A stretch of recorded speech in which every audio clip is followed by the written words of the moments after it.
Bonjour à tous. Ça se connecte. Ouais. Bonjour. Bonjour. Bonjour. N'hésitez pas à allumer vos micros au début si vous voulez. Bonjour. Bonjour. Ok. Bonjour. Clara, David, Mathilde, Bonjour. Patrick, Cyril. Bonjour. Bonjour. On laisse un petit peu les gens arriver. Désolé, on a eu 2-3 minutes le temps que tout le monde se connecte. Et puis dès que voilà, on attend 6h05 Olympe, ça te va? Très bien. N'hésitez pas à mettre soit sur votre nom directement ou dans le chat où vous êtes, les projets auxquels vous participez, comme ça permet d'avoir aussi une vision un peu plus globale. Et puis ceux qui n'ont pas encore eu le temps de prendre une bière aussi, de ramener, ce sera plus sympa.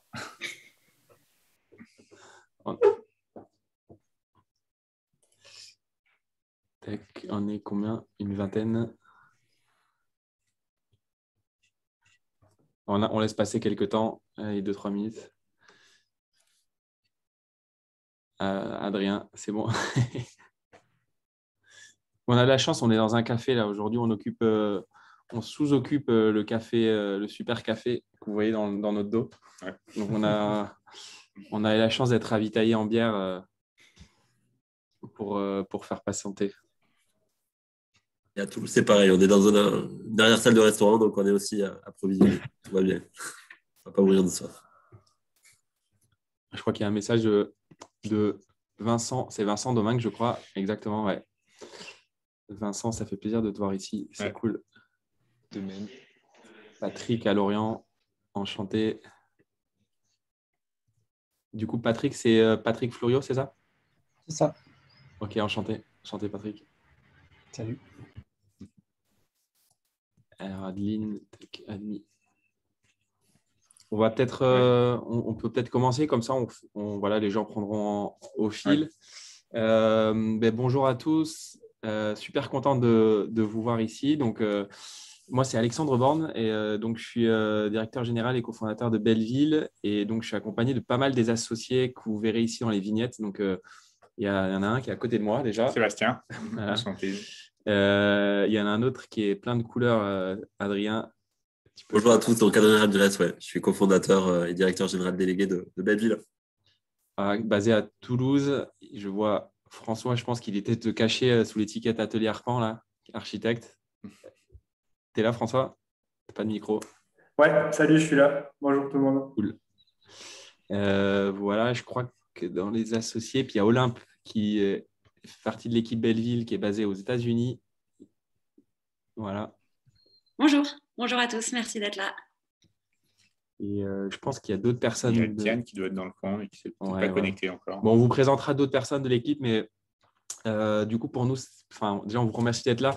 On a appelé ça le Café Belleville plutôt pour trouver un moment un peu décontracté. Donc, vous pouvez ouvrir vos micros autant que vous voulez. Le but, c'est s'il n'y a aucune question, on coupe et on se revoit une autre fois. Et s'il y a plein de questions, on reste. Donc, voilà, l'idée, c'est de partager avec vous des questions que vous avez. On a reçu pas mal de questions. Je pense que ça sera l'occasion après que je passe le micro à Raphaël, qui est cofondateur de Village Vivant, qui est là. Et c'est hyper important pour nous. Voilà, il fait des coucous. Salut Raphaël. Ouais, voilà, je te passe le micro après, mais en gros, voilà, déjà le point de départ pour nous, Belleville, c'est beaucoup de sollicitations, beaucoup de questions, et puis parfois, malheureusement un manque de temps de pouvoir répondre à toutes les questions, et donc on s'est dit, organisons un moment comme ça, qu'on imagine pour l'instant bimensuel ou tous les 15 jours, on verra comment ça se passe, ou un peu plus ou un peu moins, mais en tout cas, qu'il y ait l'occasion de réunir toutes les questions qui se posent, que ce soit sur le volet financier, technique, RH, entrepreneuriat, peu importe. Comme ça, on est dans des bonnes conditions. De temps en temps, il y aura certains des associés, parfois d'autres. On pourra même, en fonction des fois où les questions sont connues à l'avance, thématiser. Par exemple, Jérémy n'est pas là, mais il y a des expertises très différentes des nôtres. Et donc voilà, partagez ce moment-là. Et puis, nous aussi, vous écoutez, parce qu'on a essayé on aimerait bien, on n'a pas aussi le mot à des porteurs de projets à qui on est en contact et qui nous ont demandé un petit moment et qu'on n'a pas encore eu le temps d'avoir. Et donc, du coup, c'est aussi l'occasion de les écouter. Donc, voilà, ce n'est pas forcément dans un seul sens. Et puis on verra ce que ça donne. Voilà, donc n'hésitez pas à la limite à écrire un petit mot dans la conversation et puis voilà, on essaiera de passer la parole. Et puis, je passe du coup je vais passer la parole à Raphaël. Donc, nous, on est hyper content que Village Vivant, qui a été cofondé par Raphaël, soit présent. C'est une foncière à laquelle on s'identifie beaucoup, qui nous a beaucoup inspiré, qui fait un métier à la fois très loin et très proche de ce qu'on fait, ou nous, très loin et très proche de ce qu'ils font. Et donc, du coup, on s'est dit que c'était encore mieux d'être plus nombreux. Donc, voilà, Raphaël, peut-être je te laisse dire un petit mot.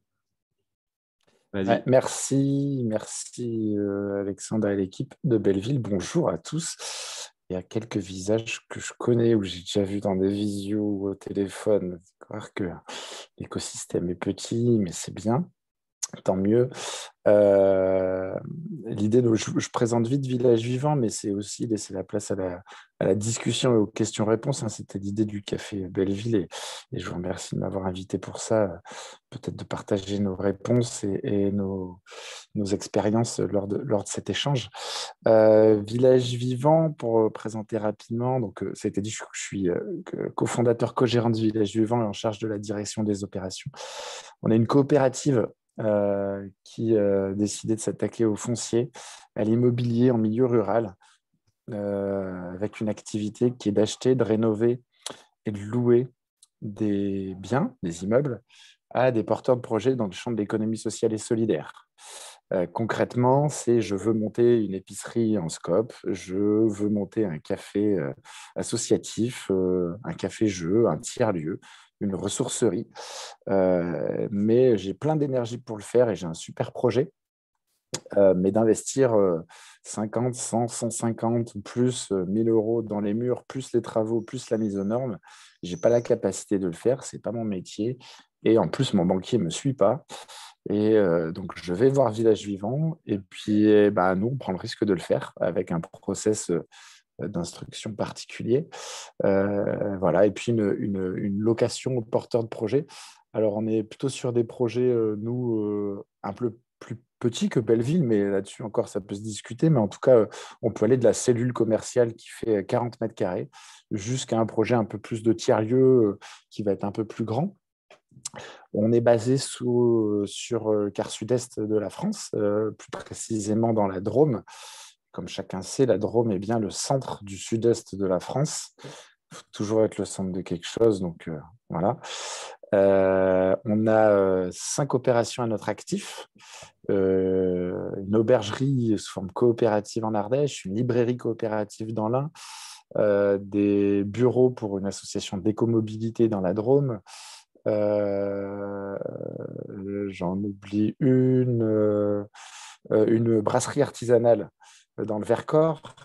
Et on est en train de signer 5 nouvelles opérations, une ressourcerie, un tiers-lieu, une autre ressourcerie, un local pour le secours populaire qui va ouvrir une friperie. Voilà, donc on n'est pas sur un domaine d'activité spécifique. Ce qui fait le lien, c'est vraiment les territoires ruraux, les opérations plutôt de taille petite à moyenne, et puis des porteurs de projets engagés dans l'économie sociale et solidaire. En plus de ça, on intervient sur de l'accompagnement. J'en dis un mot, on accompagne des collectivités sur des processus de revitalisation, mais plus spécifiquement sur des processus de réactivation de lieux, notamment quand on parle de ESS et d'immobilier. On accompagne aussi des collectivités et des EPF, je vois qu'il y a l'EPF d'Aquitaine, sur la création de foncières, et particulièrement sur les foncières ESS, plutôt en partage d'expérience. On a accompagné l'établissement public foncier du Pays Basque, notamment à l'autre bout de la France, ou des collectifs d'habitants qui veulent s'attaquer à la question immobilière, des assos. Voilà, sur nous, l'expertise, l'expérience d'ailleurs, plus que l'expertise qu'on a pu avoir en montant Village Vivant et avant un tiers-lieu qu'on a monté avec l'autre cofondateur. L'idée, c'est de partager les questions qu'on s'est posées et d'accompagner les porteurs de projets sur quel montage, quel modèle économique, sur le rachat de lieux, comment intégrer de la non-spéculation, de la gouvernance partagée, de la coopération aussi dans le champ de l'immobilier. Voilà sur Village Vivant. Vous dire aussi pour ceux qui peuvent avoir des projets un peu plus spécifiques, qui pourraient avoir besoin de locaux, qui rentreraient peut-être plus dans le champ de l'activité de Village Vivant que de Belleville. On a aussi des formats de visio que vous pourrez retrouver sur notre site et voilà, qu'on fait toutes les 2 semaines qui réunit les porteurs de projets. Je ne vais pas faire plus long sur la présentation, mais plutôt pour laisser la place à la discussion à cette heure-ci pour que ce soit un peu plus interactif. Voilà en ce qui me concerne. Ah, si, vous dire un truc important aussi, sinon je me fais taper sur les doigts. On est une foncière citoyenne, une coopérative qui lève des fonds auprès des citoyens. Et pour nous, c'est très important cette dimension gouvernance partagée et qu'actuellement, on est en cours de levée de fonds auprès de l'ITA. Je sais que Belleville est passé par cette étape-là.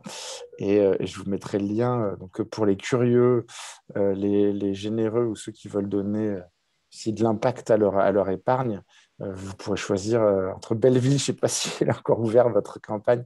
Non, c'est moi, pas de concurrence. Ok, et bah, du coup, vous n'avez même pas besoin de Vivant. choisir, vous pourrez tout mettre sur Village Vivant avant que Belleville réouvre une campagne. Voilà. Bon, merci Raphaël.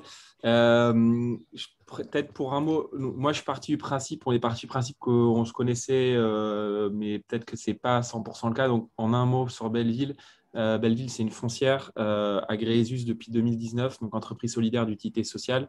On est basé donc à Toulouse et à Paris, donc avec un gros accent de notre projet entre l'Île-de-France et l'Occitanie. Et là, on est très proche de ce que vient d'expliquer, donc je ne paraphraserai pas Raphaël, on est très proche de Village Vivant sur cette question de comment utiliser la finance et à bon escient, comment utiliser l'immobilier comme un outil, comme un tremplin qui permet de faire émerger des projets, ce qu'on appelle nous des projets soit personnels ou professionnels, donc des projets de vie familiale, de logement, mais aussi des projets d'activité, des projets d'entreprise et des projets d'artisanat. Donc tout ça passe par l'immobilier à un moment ou un autre. Et donc nous, on a, et c'est le constat qu'on partage avec d'autres foncières solidaires, envie de favoriser l'accès à cet immobilier pour de bonnes raisons, qui sont des raisons d'intérêt général ou d'utilité sociale, on appelle ça comme on veut. Donc ça, c'est l'essence de Belleville. Et les projets qu'on porte sont assez et volontairement très variés. D'une part parce qu'on aime bien ça et qu'on prend du plaisir, on va dire, à aussi bien faire des tout petits projets d'investissement que des très gros projets de réhabilitation lourde, que des projets en investissement, que des projets en foncière, que des projets en accompagnement ou des tiers-lieux. Donc tout ça, c'est une part de plaisir et c'est une grosse part aussi de conviction que la ville qu'on a envie de changer ou qu'on a envie de transformer, etc., passe par cette mixité de projets, cette mixité d'usages qui nécessite qu'on soit capable de porter différents types de projets et qu'on ne vienne pas pluguer un peu naturellement, forcer des solutions parce qu'on les maîtrise, mais plutôt qu'on vienne en réponse à des besoins. Donc voilà, ça c'est ce qu'on fait. Et je m'arrête là et du coup, je vous propose voilà, qu'on fasse tourner la parole, peut-être une ou deux questions par personne, et puis après, si vous en avez plus, on y revient. Comme ça, on laisse un peu la parole à tout le monde, mais nous, on est juste là maintenant pour discuter avec vous. Voilà. Si quelqu'un veut soit lever la main, je ne sais pas si c'est possible avec Zoom, ou mettre un petit message dans le chat, n'hésitez pas et on vous passe la parole. Ou prendre directement la parole. Oui, ou prenez directement. Il y a David. Ouais, vas-y David. Bonjour, merci. Donc David de l'agence Urbanova. Moi, j'ai des questions très, très économiques en fait. On s'intéresse à ce modèle de foncière, mais on n'y connaît pas grand-chose. Et la question, c'est aujourd'hui, quelle est la part de capital que vous devez mobiliser pour arriver un peu à un modèle pérenne qui s'auto-entretient, enfin, sur lequel vous arrivez à investir dans suffisamment de rez-de-chaussée, de tenir aux frais de commercialisation et au-delà de l'ITA dont vous venez de parler, à quelle porte est-ce que vous frappez pour lever ce type de capital? Quels sont les niveaux de rentabilité qui sont attendus par les investisseurs que vous allez voir? Voilà, comment est-ce que ça vous avez un peu des grands chiffres à nous communiquer là-dessus. Ouais. Je prends la main là-dessus. J'ai la casquette un peu plus financière. En fait, c'est assez variable. Sur l'ITA, l'année dernière, on a levé 2 millions d'euros, ce qui nous a permis quand même de lancer assez en force Belleville. Mais pour revenir sur une opération, en général, les banques demandent généralement autour de 20% de fonds propres. Sur l'économie sociale et solidaire, malheureusement, elles ont un peu plus de crainte et souvent, elles demandent plutôt même 30%. Ça, on arrive à faire varier un peu la barre. Ce qui fait que quand on fait 2 millions d'euros de levée de fonds, on arrive à faire pour 10 millions d'opérations, ce qui est déjà beaucoup. Là, je vais dire problématique, ce n'est pas forcément le bon terme, mais on participe au Hall de la cartoucherie. Là, vous avez le visuel derrière Adrien, qui est un projet à 29 millions d'euros où on a 20% des parts. Déjà, là-dedans, on a 1 million d'euros immobilisés. Donc, c'est ce que disait Alex tout à l'heure sur le fait que il y a des gros projets, mais il y a des petits. Les petits, ils nous vont bien aussi, ce qui demande beaucoup moins de fonds propres. Et un dossier comme, je ne sais pas, Verdun avec deux commerces, c'était 75 000 euros. On a mis 10 000 euros sur la table. Donc, c'est plus facile. Mais on n'est pas convaincu que plus le projet est gros, plus il a d'impact. Je pense que Raphaël le montre bien par Village Vivant. Après, c'est une question de temps aussi. Plus on lève au début, plus on peut aller vite. Mais pareil, ce n'est pas sûr que ce soit vraiment la bonne solution non plus. Et pour la suite de ta question, aujourd'hui, on regarde des levées de fonds complémentaires. Il y a des acteurs des fonds d'investissement impact, dont la Caisse des dépôts, Noves, qui sont souvent les plus référencés. Mais voilà, il y en a un certain nombre sur la place. C'est pas évident pour eux parce que comparé à des fonds d'investissement classiques qui peuvent miser sur 10 boîtes en disant il y en a une qui va payer les 9 autres qui vont se croûter. Là, dans l'ESS, on sait qu'on ne va pas faire des x20 en 3 ans. Et donc, du coup, ils sont quand même très précautionneux sur les modèles qui prêtent comment, les fonds propres initiaux. Donc, là, on est en discussion avec eux, mais c'est très, très, très, très ouvert. Raphaël, je ne sais pas si tu veux. Peut-être juste pour répondre. En fait, dans ta question, il y a deux choses, je pense. Il y a les fonds propres que nous, on met en tant que fondateur, donc quand toi tu veux, et après, il y a les fonds propres dont on a besoin pour faire un projet. Et donc, en l'occurrence, les 20% de fonds propres qu'on met dans un projet, 20% à chaque fois ou 30%, finalement, ce n'est pas forcément des sous, puisqu'on peut aller les lever quelque part, on peut aller les lever ailleurs. Donc, c'est une mise de fonds propres qui est nécessaire pour faire du projet. Mais par contre, on appelle ça du fonds propre ou du quasi-fonds propre. Et finalement, ce quasi-fonds propre fait que cet argent, on peut aller le chercher auprès de fonds d'investissement, donc ce que disait Seb à l'instant. Et donc là, je pense, nous, on s'est tourné vers à la fois la finance citoyenne via l'ITA, et on continuera à le faire parce qu'on y croit beaucoup, comme l'a dit Raphaël aussi, à la fois des personnes privées qui ont besoin, envie de flécher leur épargne vers… Donc là, j'entends personnes privées dans le sens où c'est plutôt des personnes qui ont des gros moyens et qui ont eu envie de flécher ça vers…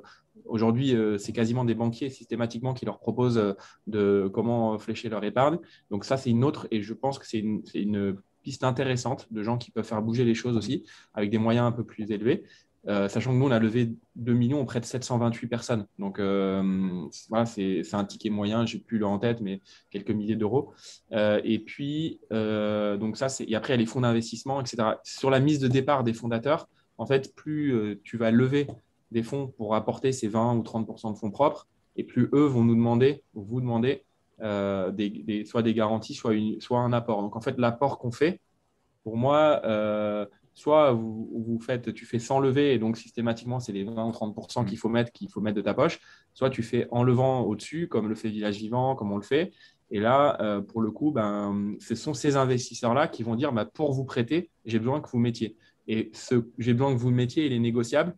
Mais certains vont dire 50% de la mise, ce sur quoi on n'est absolument pas d'accord, parce qu'on trouve que si des gens qui sont intelligents, comme tous les gens qui sont là et qui ont envie de porter des projets sympas et qui n'ont pas d'argent, ça ne doit pas être limitatif. Et donc, il faut qu'on force. Et c'est aussi pour ça que on adore réfléchir avec Village Vivant et d'autres, parce que si on peut faire un peu front commun, on permettra aussi de dire aux gens, non, fondateur, on va peut-être mettre que 10%, peut-être que 5 un jour, ou 0, mais en tout cas, parce qu'on amène quelque chose. Voilà. Et peut-être, Raphaël, tu peux compléter Ouais, on a un modèle sensiblement différent. Notre modèle, nous, va plus se rapprocher d'un modèle de foncière comme celui de Terre de Liens sur l'agricole. avec des loyers qui sont beaucoup plus compressés parce qu'on est dans des zones de marché moins solvables, avec des porteurs de projets qui sont en installation, du coup avec peu de garanties. Nous, notre taille critique pour le fonctionnement de la foncière, c'est 15 millions d'euros d'actifs. Ça, c'est le premier point, un élément de la question. Nous, notre rapport à l'emprunt, il est plutôt 30-70, mais dans l'autre sens. C'est-à-dire qu'on va chercher 30% d'emprunt bancaire et 70 d'apport sur les opérations, parce qu'on a des sociétés projets. Et après, en effet, les investisseurs, c'est donc les citoyens pour partie, aujourd'hui, petite partie.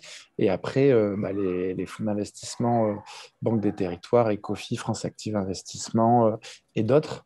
Et avec aussi, de façon importante, on a bénéficié, nous, de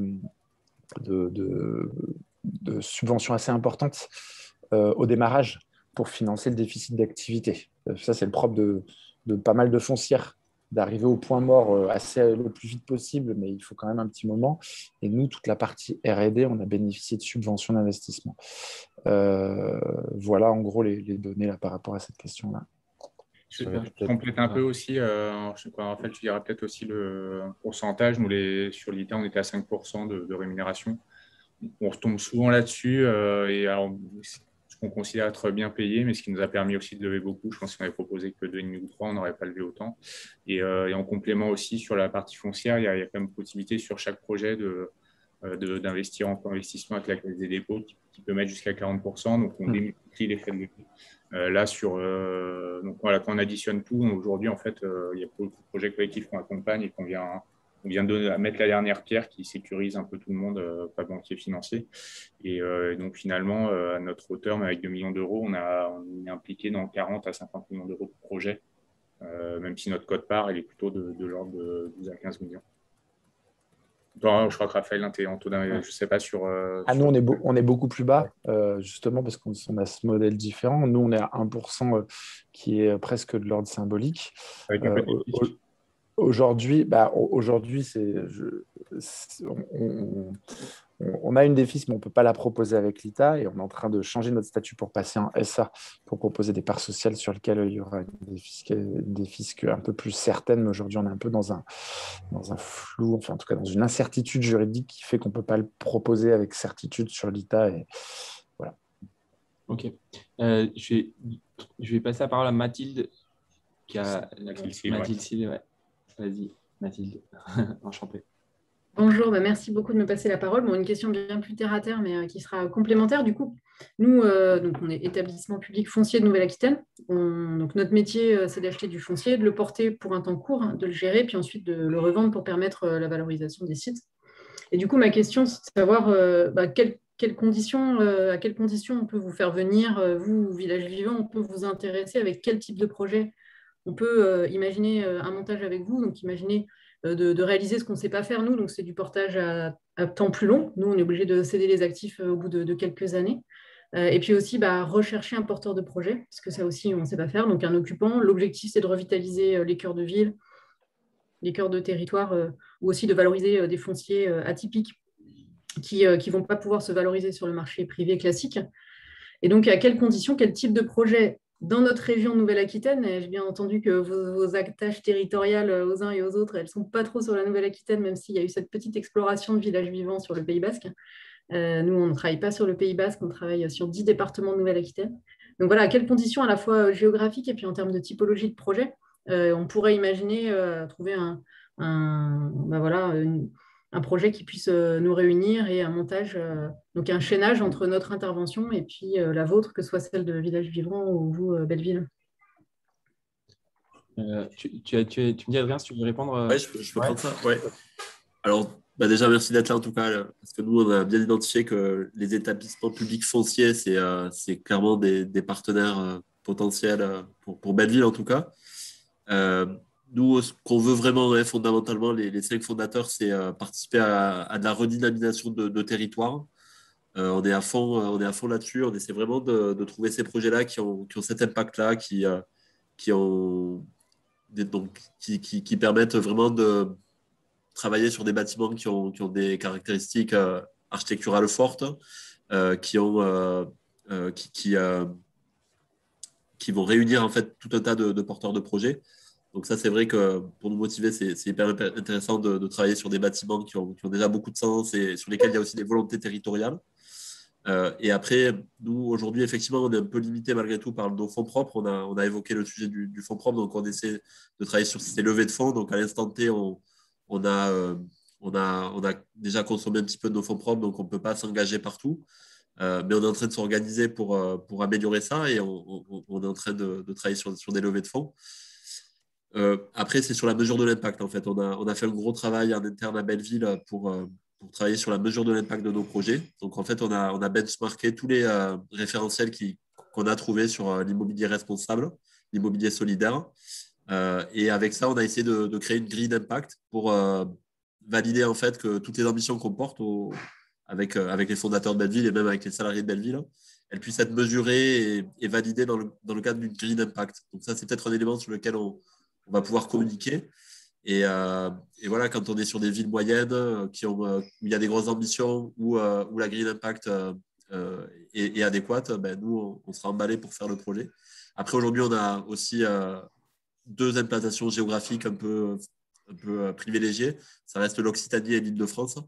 Donc, sur la Nouvelle-Aquitaine, on pourra malgré tout regarder des sites qui ne sont pas trop loin de nos bases. On va bientôt à Pau, on a quelques sollicitations à Bordeaux, donc on pourra bien sûr étudier un développement à court ou moyen terme sur ces zones-là. Mais aujourd'hui, on privilégie un peu quand même les sollicitations un peu plus locales liées à nos 2 bases. Voilà. En fait, peut-être aussi pour compléter ça, sur la question de la localisation, c'est que tout dépend du projet et du, on va dire, du temps et de développement quand on parle de projets de tiers-lieux. Et il y a pas mal de gens qui sont là qui portent des projets de tiers-lieux. On sait combien c'est complexe et combien il faut être local pour pouvoir porter ces projets. Donc, en fait, ça fait partie des conditions. Nous, la question de quelles conditions, elle est assez intéressante parce qu'à prime abord, on n'en a pas beaucoup, plutôt pas que beaucoup, dans le sens où finalement, on n'a aucune condition de montage, de modèle, c'est-à-dire d'être par exemple, d'être seul investisseur, d'être majoritaire. Ces critères-là sont assez légers. En ce qui concerne le critère de rentabilité, on va aller chercher la rentabilité mine vraiment qu'il faut pour que ça tourne et donc du coup, je veux dire, il n'y a pas beaucoup d'acteurs et plutôt les acteurs de l'immobilier de l'ESS sont un peu tous dans cet ordre-là. Donc chercher le loyer le plus faible possible. Donc c'est pas forcément le plus gros critère parce qu'on arrive à un peu triturer le modèle. Par contre, il y a sur la localisation, c'est le temps qu'il faut passer parce que si on veut répondre à cet enjeu d'impact, ça veut dire qu'on ne peut pas le faire n'importe comment, on ne peut pas le faire à distance depuis notre bureau et c'est bien ça qu'on dénonce. Donc justement, il faut qu'on soit au quotidien sur le terrain. Si on ne peut pas l'être, quid de qui peut l'être avec nous et là, on est prêt et c'est ce qu'on fait avec pas mal de projets, notamment Station A qui est à Rodez ou plein d'autres tiers-lieux où là, c'est une relation de confiance et d'engagement commun qui se fait, qui s'organise avec les porteurs de projets. Là, on va, nous, plus facilement aller et accompagner et donner confiance et co-investir avec des porteurs de projets qui parfois qu'on ne connaît pas, mais parce qu'on y croit plutôt que quelqu'un d'autre qui va dire bon, bah là, je vois qu'il y a 6 citoyens côte à côte, je ne sais pas d'où ils sortent, ni leur expérience, donc j'y vais pas. Donc, nous, on va aller plutôt à l'inverse de ça. Par contre, il y a une autre condition qui est la volonté politique. Qui est hyper importante et je pense que c'est ça où Adrien disait le partenariat avec les établissements publics fonciers, avec les collectivités, c'est qu'on est très, très conscient de notre statut d'entreprise privée, donc privée d'intérêt général, mais certes, mais privée. Donc, on a un rôle à jouer qui est complémentaire et en partenariat du rôle que peut jouer un établissement public foncier ou une collectivité. Donc, en fait, on viendra plutôt en complément, mais ce complément, il ne doit pas remplacer la totalité. Donc, si on doit aller venir contre l'ambition politique, plus prendre les enjeux financiers, plus la volonté de créer de l'impact, ben, ça fait beaucoup. Par contre, si on partage tout ça et que nous, on prend le risque financier, on prend le montage, la recherche des partenaires, etc., mais que la ville ou l'établissement public met à dispo du temps, de l'énergie, de la volonté ou un carnet de contacts, ce genre de choses, ben là, pour le coup, ça devient un bon partenariat. J'en profite pour tous ceux, je crois qu'il y en a pas mal qui ont des projets de tiers-lieux. On défend le fait d'aller travailler justement avec les collectivités, parce que Ce que disait Alex là, c'est vraiment ce besoin aussi d'avoir des porteurs qui ont beaucoup d'énergie. Et je pense que les collectivités aujourd'hui, elles sont en attente d'avoir des gens qui sont capables de porter ces projets-là. Et ça peut permettre vraiment d'accélérer. Raphaël, du coup, on te laisse ta... Ouais, Nouvelle-Aquitaine, nous, on ouvre une antenne Massif Central l'année prochaine. Donc, il y aura des départements de Nouvelle-Aquitaine possiblement sur lesquels on pourra intervenir avec la foncière. Parce qu'on a un principe, nous, de proximité au porteur de projet, parce comme on est sur des lieux où on peut avoir un porteur de projet, pas dans un lieu global, du coup, il y a l'idée aussi de pouvoir le connaître les écosystèmes locaux pour pouvoir intervenir. Ça, c'est un principe fort. Donc, possiblement, l'année prochaine, on a déjà des liens avec des structures de Nouvelle-Aquitaine là-dessus. J'en profite. Nouvelle-Aquitaine, pour moi, il y a un opérateur qu'il faut voir, qui est Atis, qui est un incubateur social. Pour le coup, on a accompagné Atis sur une réflexion au montage de sa foncière. On a fait un retour d'expérience de 3 jours là-dessus. Donc, le projet est en cours. Ils sont en train de recruter leurs développeurs de la foncière. Ils ont fait toute l'étude de faisabilité, donc il faut se rapprocher d'eux. Un autre acteur qui me semble primordial en Nouvelle-Aquitaine, c'est la coopérative de tiers-lieux sur la question de l'usage. Je pense que je ne vous apprends rien, mais c'est quand même la région la plus active sur cette thématique de tiers-lieux avec un acteur coopératif qui est top. Remarque quand même par rapport à l'EPF, vous êtes EPF ou EPFL? Local ou national? EPF national. Ok. L'ancrage local est encore plus important quand vous êtes un EPF national. Souvent, des fois, il y a je rigole parce que vous devez savoir pourquoi je rigole. Il y a souvent l'ancrage au territoire est des fois plus compliqué dans les EPF nationaux. Et un truc qui est super important, c'est le positionnement. C'est-à-dire aujourd'hui, tout le monde veut faire ses foncières. Tout le monde veut faire de la revitalisation. C'est bien la maîtrise foncière. La question, c'est qu'est-ce qui va faire la différence? Si on n'a pas un positionnement fort, et moi je vais plaider pour la question de l'économie sociale et solidaire, parce qu'aujourd'hui, je pense que c'est un nouveau modèle de développement local qui peut répondre à des questions de revitalisation, là où l'activité traditionnelle et le commerce traditionnel est sur un marché qui est un marché et qui ira là où il faut aller. Donc, il faut un positionnement fort. Ça, c'est une première chose. Et la seconde, c'est un accompagnement. C'est-à-dire, il faut des projets. Il ne faut pas des projets juste, on vous signe un bail, ok, les loyers rentrent, très bien. Il faut qu'il y ait des projets qui marchent, il faut les accompagner. Et du coup, il y a des écosystèmes sur les territoires qui font de la création d'entreprises, de l'accompagnement, de l'incubation. Et ça, c'est des acteurs clés pour travailler la question de l'émergence de projets. Quand on a accompagné l'EPF du Pays Basque, c'est vraiment un des points essentiels. Eux, ils étaient complètement en dehors de ces notions de création d'entreprise, de création d'activité. Et ils disaient, il faut faire de l'activité, on veut créer des locaux d'activité. Je dis, c'est bien, vous avez la coquille. Mais maintenant, il faut quand même se rapprocher des écosystèmes qui créent et qui accompagnent surtout. Carrément. Je fais une micro-parenthèse sur ce que vient de dire Raphaël, mais qu'on partage à 2000%. Beaucoup de foncières qui se montent. On parle beaucoup de techniques immobilières et techniques de réhabilitation, ce genre de choses dont beaucoup de gens maîtrisent. Et finalement, la valeur, que ce soit la valeur même humaine, sociale, immobilière, peu importe, elle est quand même générée par le projet qui se porte dans ces murs. Et donc, c'est pour ça que je disais tout à l'heure aussi qu'on est assez proche de Village Vivant, parce que, en fait, cette notion d'être très, très investi et préoccupé par qu'est-ce qui va se passer dans ces murs. Est-ce que cet exploitant, si on parle de commerce, ou cet artisan, il a les moyens de payer?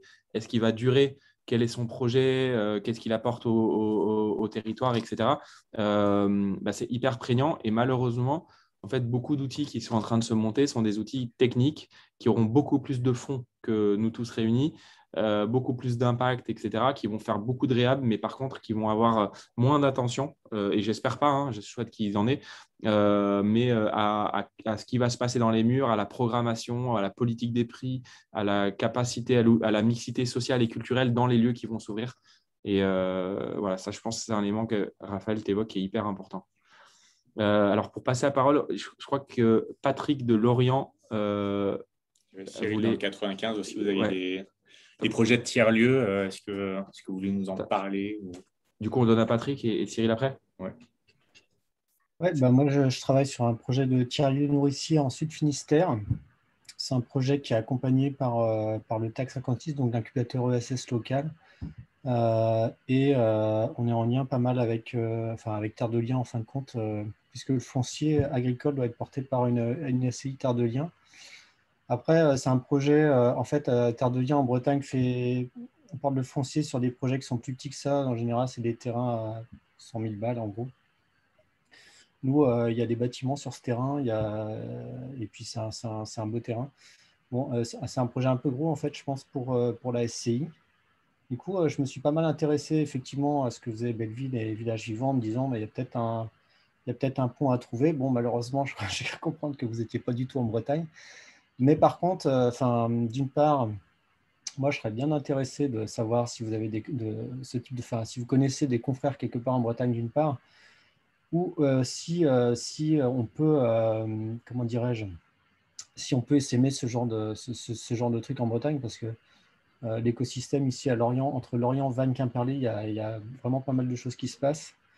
La foncière Terre de Liens, en tout cas Terre de Liens, Bretagne, ça fonctionne bien aussi, mais voilà, je pense qu'il y a des choses à inventer et puis à faire pousser, quoi. Et du coup, Patrick, ce qu'on a échangé rapidement par elle, la problématique que vous rencontrez, c'est un portage des terres qui va être fait par Terre de Liens, mais l'impossibilité de faire porter l'immobilier à… Non, c'est pas une impossibilité. A priori, si tu veux, la SCI Courtéchel, qui a déjà acheté 2 terrains ici, Ouais. est plutôt partante pour porter le foncier dans l'ensemble. Mais en fait, moi, je trouve que ça vaut le coup ça vaut le coup de réfléchir à d'autres solutions éventuelles. Voilà, c'est tout. Et puis, je trouve que de toute manière, ce principe de portage sur le foncier bâti, ce sera intéressant à amener en Bretagne. Et du coup, toi, tu portes un projet sur ce futur bâti potentiel ou Nous, en fait, en tout cas, le projet commun de Nargoat, c'est d'abord un projet Terre de Liens. Donc, on achète du terrain agricole et on pose des agriculteurs qui sont un peu choisis, on va dire, avec un bail rural environnemental. Après, sur le bâti, effectivement, on a un projet supplémentaire. En fait, on veut monter une SIC avec un projet d'hébergement et un projet de ferme pédagogique adapté au handicap, parce qu'on est dans l'écosystème Lorient où il y a beaucoup de choses sur le handicap. Voilà, l'idée, c'est de trouver à la fois de permettre à l'agriculture bio de se développer chez nous, en plein cœur pays rural, plutôt conventionnel. Donc, moi, je trouve que c'est assez important. En fait, il y a aussi, comment dirais-je, une idée de ne pas faire que des tiers-lieux tournés coworking, etc. Enfin, nous, on veut clairement faire un truc agricole et productif, en fait, pas uniquement quelque chose qui soit dans la démonstration. Voilà, mais après, on va dire pour l'équilibre économique du lieu, ce qu'on a prévu, c'est effectivement une ferme pédagogique et de l'hébergement. Donc, pour le coup, avec l'utilisation des bâtiments pour cette activité, quoi. Voilà. Il y a FEF.co donc c'est Ferme en Vie. FEF.co, Ferme en Vie, et c'est FEVE.co, qui est aussi sur ce modèle-là, en disant que aussi vraiment, ils réfléchissent beaucoup, c'est une société assez neuve, et qui dit que aussi pour les exploitations agricoles, l'agrotourisme est important, donc de coller d'autres modèles derrière, et qui peut même, en termes pour les exploitants, d'avoir… pour simplifier ou caricaturer, le mari qui peut être aussi à l'exploitation agricole, la femme qui s'occupe d'autres activités à côté, donc agritourisme, de l'événementiel, des choses comme ça. Donc peut-être qu'ils peuvent accompagner, je ne sais pas s'ils n'auraient pas vocation à accompagner eux sur le modèle plus global, donc y compris la partie prise par Terre de Liens. Après, effectivement, c'est de trouver des acteurs. En fait, la difficulté sur des projets comme ça, on en parlait un peu tout à l'heure, c'est au niveau des financements, où il y a la partie financement bancaire et quel acteur vient en fait rassurer les financements bancaires, et puis sur la partie fonds propres, éventuellement pouvoir mettre un peu, mais éventuellement aussi rassurer des levées de fonds, crowdfunding, institutionnels. Est-ce que des collectivités accompagnent aussi voilà, ça va être un peu sur ce point-là le point dur, mais il y a aussi des collectifs pour moi qui ont déjà réussi à sortir des projets comme ça sans aller chercher les acteurs spécifiques. Ouais, bien sûr, ouais. Moi, sur la… Raphaël, ouais, tu as des conseils? Ouais. Ouais. Donc, je suis un ancien de Terre de Liens, donc je connais un petit peu la boutique. La Bretagne est un territoire particulier sur bien des aspects. Donc, ouais, nous, on n'intervient pas, mais et assez régulièrement, on est contacté par des Bretons. Donc, c'est clair que c'est un territoire un peu précurseur, notamment sur ces questions de foncier et aussi de revitalisation et de lieux ESS. Mais ça, je ne vais pas te l'apprendre, vu que tu y es, mais pour te dire que ça vient à nous. J'avais eu des contacts, pas mal d'échanges avec la Cresse Bretagne, qui trouve intéressant ce modèle de foncière. Nous, voilà, on a dit, bah non, mais on ne va pas aller s'aimer là-bas, ce n'est pas du tout dans des logiques de proximité, mais je ne sais pas où ça en est. Je pense qu'avec le TAC 56, en effet, tu es entre de bonnes mains. Je pense que s'il y a des choses qui se passaient de ce côté-là, ils seraient au courant, mais ça vaut le coup d'aller à la Cresse Bretagne. Et le contact que j'ai, ça s'appelle Brieux Poirier. Et je peux te mettre son mail dans le chat. Pardon ? Avec plaisir. Ouais.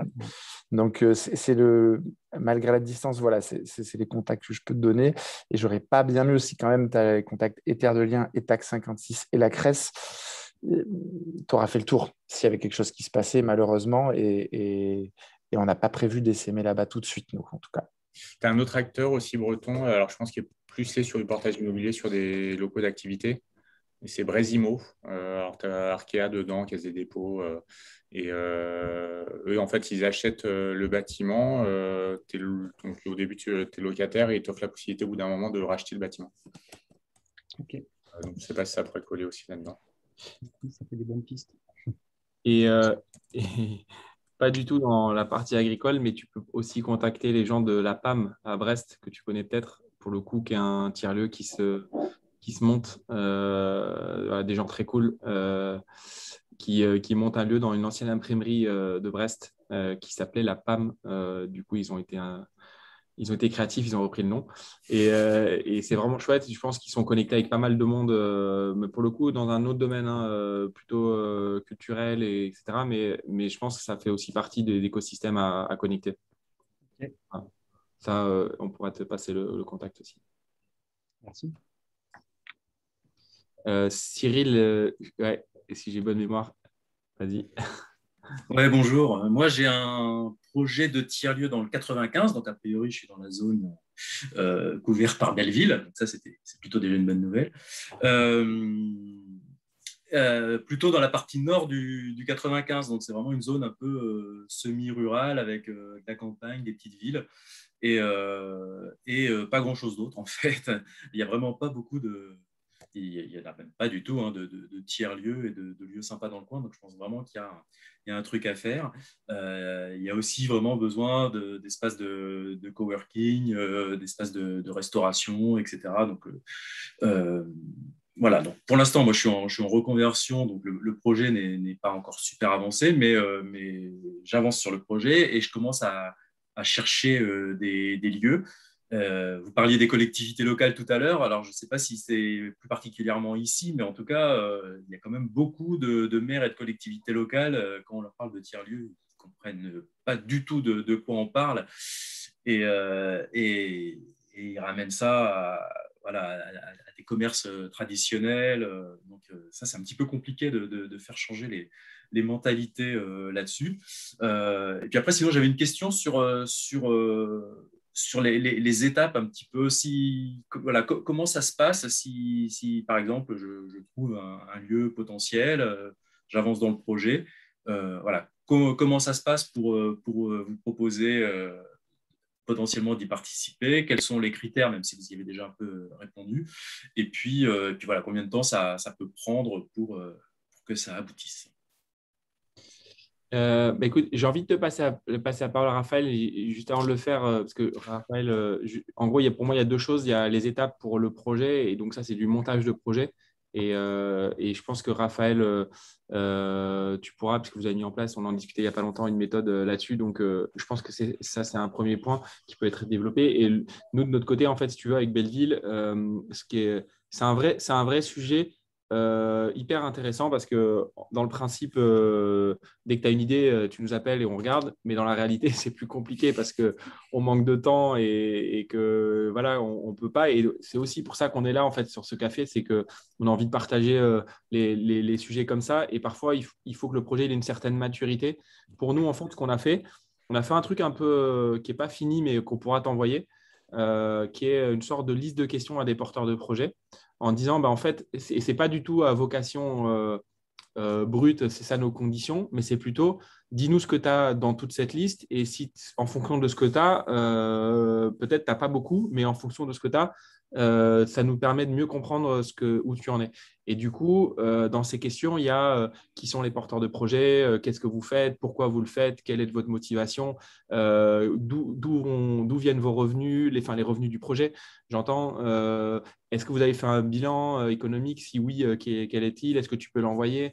Toutes ces questions, et peut-être que tu n'as pas le bilan, peut-être que tu n'as pas plein de choses, mais que ça se fait en étant accompagné ou ça se fait tout seul avec le temps. Mais par contre, il y a quand même un minimum de choses à avoir fait pour amener ce projet à maturité.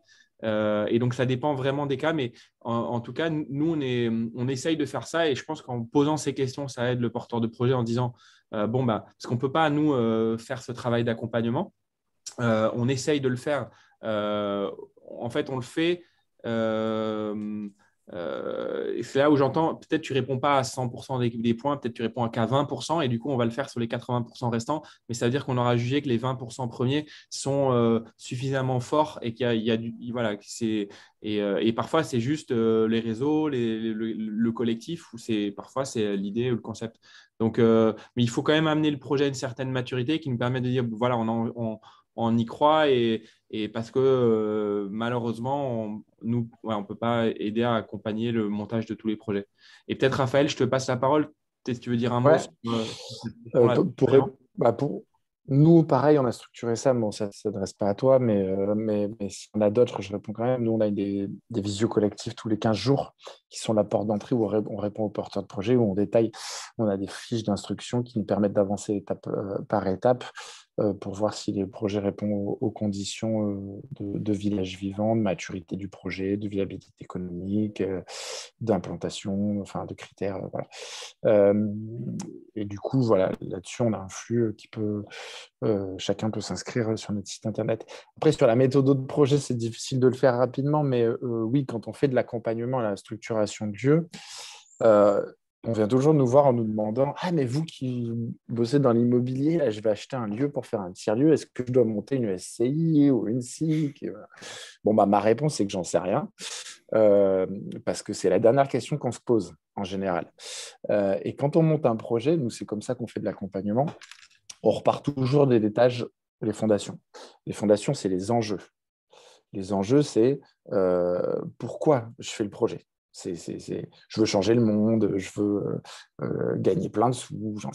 Voilà. En général, nous, on s'adresse plutôt à des gens qui veulent changer le monde. Ceux qui veulent gagner plein de sous, ils ne vont pas nous voir. Ils vont voir d'autres personnes, en tout cas. Et ensuite, donc, il y a la question du quoi, c'est les usages. C'est-à-dire comment, concrètement, dans un lieu, je vais aller répondre à mes enjeux. Au-dessus, une fois qu'on a répondu à ça, il y a la question de qui. C'est qui les parties prenantes pour faire ça dans ces usages? Qui y a dans ces usages pour répondre à mes enjeux? Qui je mets autour de la table? Qui décide? Qui va apporter? Qui a de l'argent autour de moi ou dans le collectif ou avec la collectivité? Et ensuite, on pense au modèle économique. Donc, c'est le combien. Et à la fin, on pense à la structuration juridique. Et c'est bien dans ce sens-là que les choses doivent se faire. Alors après, bien sûr, on redescend parce que des fois, on se dit, bon, il y a telle possibilité qui m'est offerte. Voilà. Mais en tout cas, ça, c'est vite dit, mais c'est aussi important d'entendre cet ordre, comment on avance sur les projets. Et en tout cas, nous, c'est comme ça qu'on travaille quand on fait des accompagnements. Je te donne un petit tuyau en plus potentiellement. Comme tu as l'air d'être au début du stade du projet, il y a un comptoir de campagne qui va développer en Île-de-France et je pense que dans le 95, je crois qu'ils visent certaines villes. Et je me demande même s'ils n'ont pas déjà vu des lieux dans lesquels ils voudraient bosser. Et c'est des acteurs qu'on aime beaucoup. Et, je connais, ouais. Donc, ça peut être intéressant. Ouais, d'accord.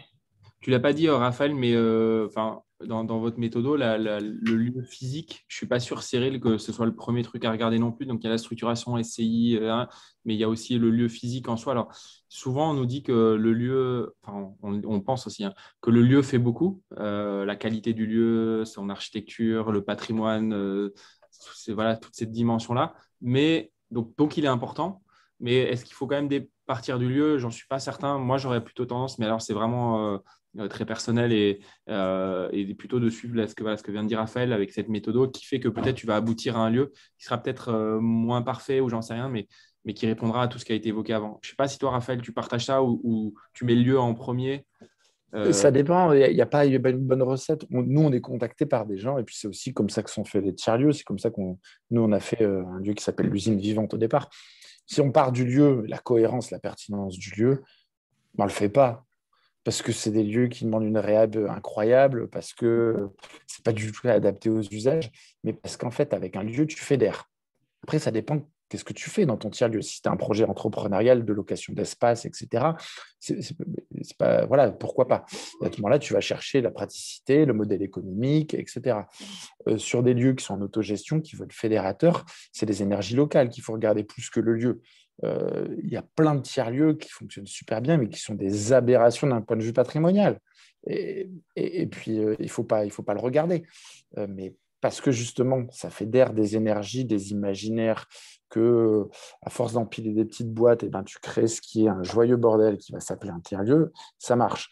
Mais tout dépend de ta démarche. Et du coup, j'en reviens aux enjeux. Là, qu'est-ce que... Et puis à ma pyramide. Donc, voilà. Et puis, c'est des opportunités. Si tu as des collectivités qui jouent le jeu, mais qui disent, ah bah moi, par contre, j'aimerais bien un commerce très traditionnel, bah, faut l'entendre aussi. C'est-à-dire, à force d'être face à des élus que tu dis, ah bah, ils ne comprennent pas, il y a un moment, c'est toi qui comprends pas, si tu les entends pas.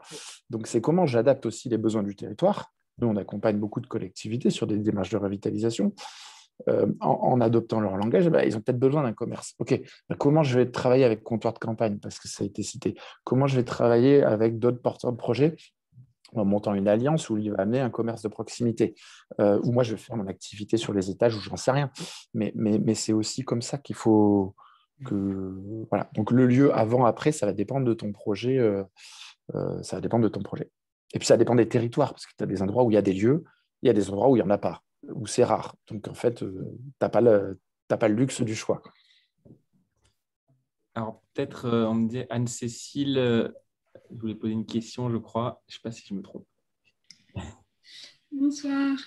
J'avais pas une question très précise, puisque moi, je trouve que je travaille pour une association qui crée des colocations étudiantes à Paris et à Bordeaux. Coucou Raphaël, puisqu'on était dans la même promo Pins. Voilà. Et en fait, on se pose plein de questions. Aujourd'hui, on travaille avec les bailleurs sociaux pour essayer de favoriser un logement étudiant qui soit abordable pour des personnes qui, du coup, n'ont pas forcément accès au Crous, puisqu'il y a très peu de place, mais qui galèrent en fait dans le parc privé, dans des villes qui sont très très chères. Donc ça, c'est le projet de départ. Et aujourd'hui, du coup, on est locataire de logements auprès des bailleurs qu'on sous-loue sous forme de colocation meublée équipée avec les étudiants. Et on se pose pas mal de questions dans le cadre de notre développement sur finalement comment on arrive à peut-être dépasser ce fonctionnement de la location sous location. Donc on voit fleurir les foncières, alors sur non seulement les locaux d'activité, mais aussi d'associations qui font du logement d'insertion et qui commencent à créer, et qui ont créé même depuis plusieurs années leurs foncières pour pouvoir capter soit du bâti à réhabiliter, soit des terrains pour construire des logements. Nous, on se sent tout petit par rapport à ça, mais ça nous travaille. Donc, j'aurais été curieuse, si j'ai bien compris Belleville, il y a cet aspect de pouvoir aussi mixer les différents usages du foncier, du bâti, de pouvoir créer aussi des projets où il y a non seulement des activités de tiers-lieux commerciales, mais aussi des logements, si j'ai bien compris. Du coup, j'aurais été curieuse de savoir comment vous travaillez la question du logement dans vos projets, la question aussi de quel type d'habitants, quel type d'habitat. Voilà, c'est un petit peu c'est une question assez ouverte et large, mais c'est ça qui m'intéresse. Super, merci Anne-Cécile. Adrien, tu veux prendre la main? Ouais. Du coup, bon, moi, j'ai une histoire avec le logement social. J'ai fait 12 ans dans le logement social. J'ai fait beaucoup de rénovation urbaine, de réhabilitation, de construction neuve aussi. Donc, c'est un sujet qui me tient énormément à cœur, le logement, et je pense qu'il faut vraiment bien l'appréhender. Les besoins en logement, ils sont souvent là, donc il faut bien les mesurer. Nous, par exemple, on vient nous chercher sur des villes où il y a énormément d'immobilier et il n'y a pas assez de demande de logement. Donc là, nous, on répond plutôt en botte en touche. On dit que dans certaines villes, d'autres acteurs feront mieux que nous et on désengage. Par contre, sur la plupart des sollicitations qu'on a, on a vraiment ces demandes de logement. Là, on a un exemple à Albi, par exemple. On est en plein cœur de la cité épiscopale. Donc patrimoine magnifique, un petit problème malgré tout d'attractivité commerciale parce qu'il y a énormément de commerces qui se sont faits autour de cette ville. Sur le logement, c'est assez complexe. En fait, on a beaucoup de petites typologies sur Albi parce qu'il y a eu beaucoup d'investisseurs qui sont finalement venus. Et puis historiquement, il y avait ces petites typologies. Donc nous, on prend un parti pris, c'est de faire plutôt des grands logements et agréables avec des beaux espaces extérieurs, des beaux balcons, des belles loggias, pour dire qu'il faut aussi qu'il y ait des familles dans Albi et à cet endroit. Donc en fait, on essaie vraiment de faire cette couture, de faire ce sur-mesure pour que sur chaque immeuble où on nous sollicite, la question logement, la réponse, elle soit la plus adaptée à l'échelle de la rue, du quartier, de la collectivité. Mais en tout cas, le sujet de la coloc, il est essentiel. On a aussi un projet de co-living à Valenciennes, où là, on est plus dans une dynamique où il faut amener un peu ces nouveaux usages logement au cœur de Valenciennes, cité qu'un passé industriel et sur lesquels ces produits-là sont encore peu présents. On essaie vraiment de faire cette couture et d'adapter la réponse. Et après, il y a le sujet aussi de la gestion locative qu'il faut bien appréhender parce que gérer des logements, c'est jamais simple. C'est vraiment un métier un peu en soi. Moi, chez les bailleurs, j'ai bien vu ça. C'est vraiment pas le plus simple. Donc, nous, aujourd'hui, on est plutôt sur l'idée de s'appuyer sur des gens qui font bien ça. Et pour l'instant, on n'a pas prévu d'internaliser la gestion locative logement. Mais en tout cas, voilà, comment à chaque fois bien répondre à cette question, ça dépend vraiment de tout un tas de choses et on essaie de trouver les bonnes réponses. Pour Anne-Cécile, en fait, un des points, je pense, pour compléter aussi ce qu'on dit avec Adrien, c'est que nous, on est assez convaincus qu'en tant qu'acteur privé, on a un rôle à jouer sur toutes les typologies de logement. Et donc, on peut, nous aussi bien, faire du logement social conventionné en passant par un AIVS, une agence immobilière à vocation sociale. Donc, on le fait. On n'a pas sorti un projet encore avec, mais on en a plusieurs qui sont en cours de réflexion dans ce sens. Et ça, c'est hyper important. Moi, je pense qu'il y a un sujet, Adrien parlait d'Albi. En fait, c'est prégnant à la fois au logement et à l'activité, mais c'est un truc qui nous tient vachement à cœur, c'est qu'on est une foncière de l'ESS, mais on n'a pas envie que nos réponses soient dictées par l'ESS, dans le sens où si tu vas à Albi et qu'il y a beaucoup de logements sociaux, quid de refaire du logement social en plus et donc quelle est la problématique d'Albi? Et Adrien l'a hyper bien expliqué, c'est la vacance commerciale, le dynamisme de centre-ville. Donc refaire venir des familles à pouvoir d'achat en centre-ville d'Albi, c'est pas desservir la ville ni desservir le dynamisme global. Donc il ne faut pas se tromper et je pense que Raphaël tout à l'heure en parlait sur le fait qu'une ville a besoin d'un commerce. Parfois vous allez dans un quartier populaire et tu demandes ce que veulent les habitants et toi tu viens avec ton idée qu'il faut un Biocoop ou je sais pas quoi et eux ils te disent qu'ils veulent un Lidl et c'est pas anecdotique en fait et c'est pas pour autant que donc comment nous on doit venir en réponse à ça, peut-être c'est sûrement pas faire un Lidl, peut-être pas, mais c'est peut-être faire quelque chose qui permette à des gens de se nourrir à pas cher et au meilleur de la qualité, mais voilà, il y a vraiment on n'a pas de solution à ça c'est hyper important et on veut pas on veut avoir une certaine humilité là-dessus. Et la question du logement, c'est pareil. En fait, on doit composer avec ça. C'est pour ça qu'on a un projet à Ivry où là, pour le coup, on va peut-être réussir à sortir alors, on est dans un îlot qui est industriel. Donc, il y a 2 bâtiments sur 3 qui sont industriels et un bâtiment de logement qui est au milieu. On va essayer de le sortir en studio à 300 €. Donc, voilà, on est à Ivry, première couronne parisienne.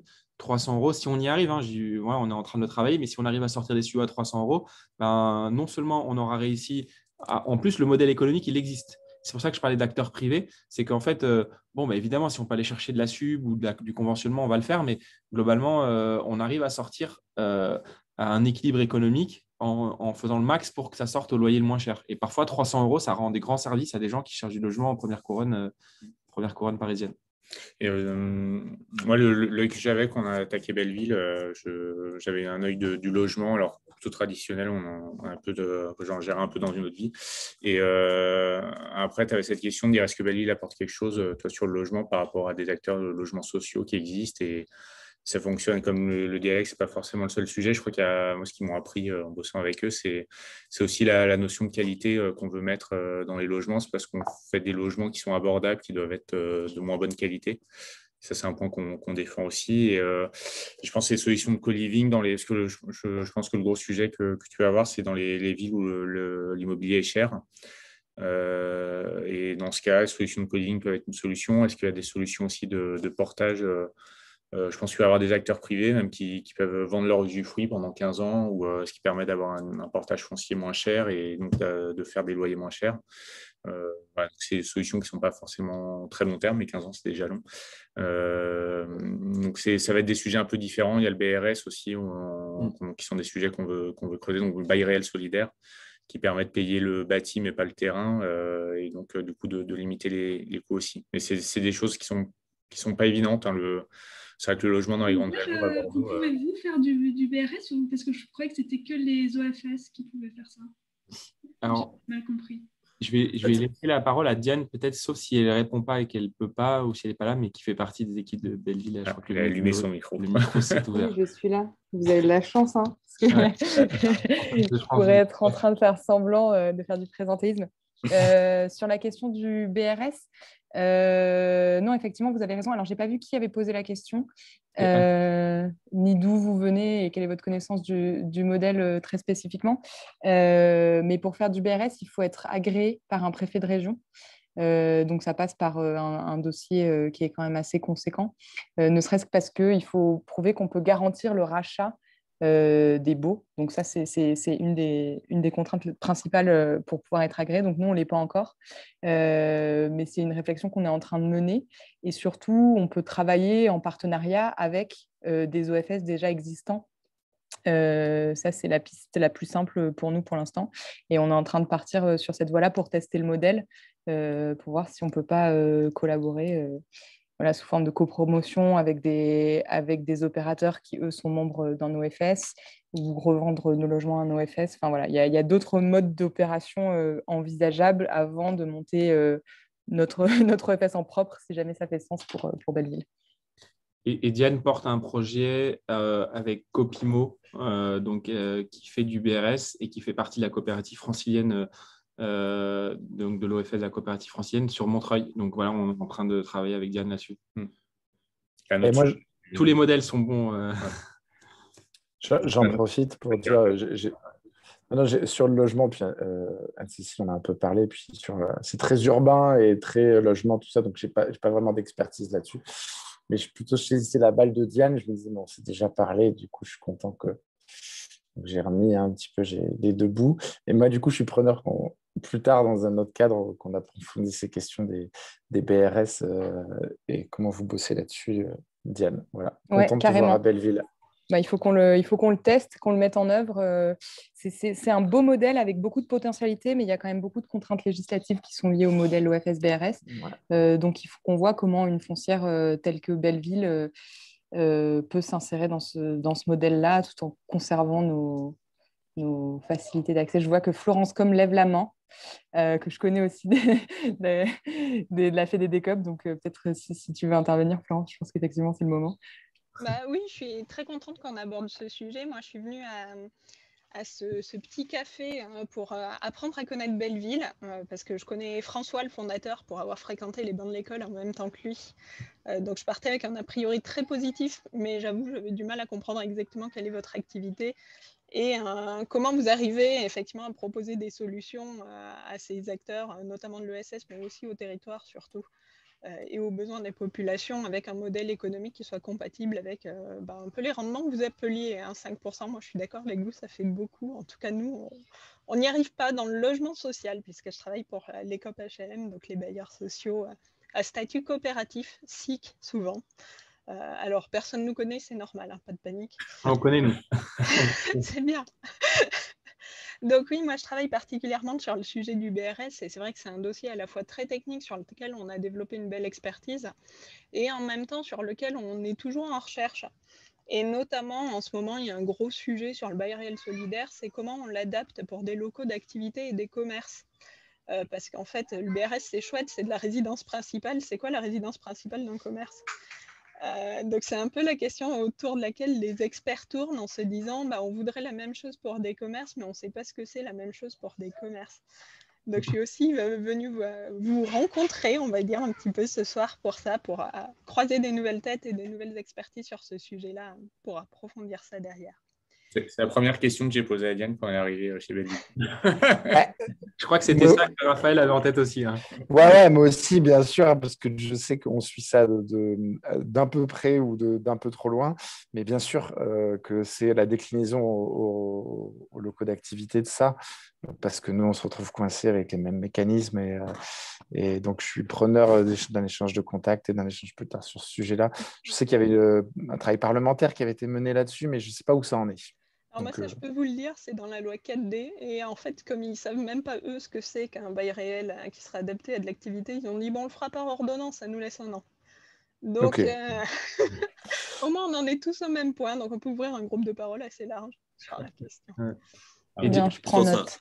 Diane, on s'aperçoit souvent, on s'aperçoit souvent que sur le logement, finalement, il y a, comme c'est un sujet essentiel et clé dans la cohésion sociale, il y a beaucoup de dispositions qui sont prises et franchement, moi je défends beaucoup le modèle du logement social, qui est quand même un modèle très vertueux où il n'y a pas de distribution de dividendes quasiment, où il y a le livret A qui est mis à disposition des bailleurs avec des prêts aidés du très long terme. On peut s'endetter sur plus de 25 ans, sur 50 ans, 60 ans sur du foncier. Il y a tout le travail sur les BRS qui permet aujourd'hui de baisser un prix de vente de logement de 20, 25, 30%. Parce qu'on coupe le foncier qui revient à un organisme foncier solidaire. Et effectivement, sur la partie commerce, clairement, on sent qu'en fait, ça peut totalement suivre tout ça, mais que c'est un peu plus compliqué. Il y a peut-être moins d'instances représentatives. En tout cas, nous, avec Belleville, on essaie à petite échelle de démontrer qu'il y a des choses très innovantes qui peuvent être faites sur ces sujets. Et on essaie de démontrer que la rentabilité n'est pas... le seul élément à prendre en compte sur les sujets des commerces. Et au contraire, d'ailleurs, c'est peut-être là où on a vraiment un intérêt collectif à accompagner des porteurs de projets qui veulent se lancer dans de l'artisanat, dans de la vente.